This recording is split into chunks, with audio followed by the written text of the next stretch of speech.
کافر دکاندار سے گوشت خریدنا کیا جائز ہے؟ دیکھیں، کچھ ممالک میں جو ہے کچھ ایسی صورتیں پیدا ہو جاتی ہیں کہ کافر جو ہے وہ گوشت سیل کرتے ہیں، تو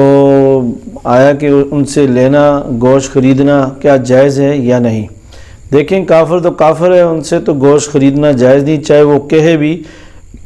کہ میں نے اس کو اسلامی طریقے سے ذبح کیا ہے اور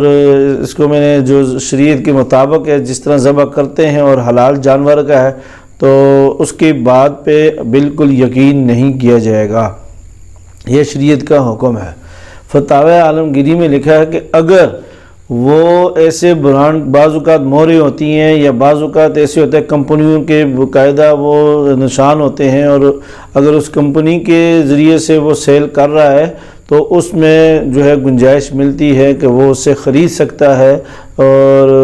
اس کا کھانا بھی حلال ہوگا، اس کا خریدنا بھی ٹھیک ہوگا۔ اور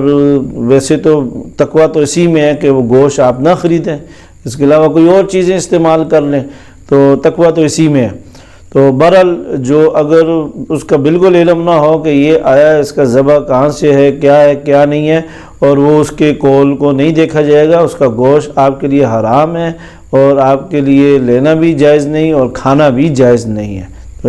اس سے بچنے کی کوشش کریں۔ بہتر یہی ہے کہ چاہے وہ کسی بھی برانڈ کا کہے جس پہ آپ کو حالانکہ یقین بھی ہے، تو پھر بھی آپ نہ لیں، تو بہتر یہی ہے۔ اگر بہت مجبوری ہے کوئی اور اس کے علاوہ کوئی دائیں بائیں چیزیں نہیں ملتی ہیں اور وہی آپ نے خریدنا ہے، تو پھر اگر وہ صحیح جو معتبر جو ہے برانڈ کی اگر اس پہ مہر ہے یا اس کی وہ سیل کرتا ہے، تو تب آپ کو لینا جائز ہے اور آپ کے لیے کھانا جائز ہو۔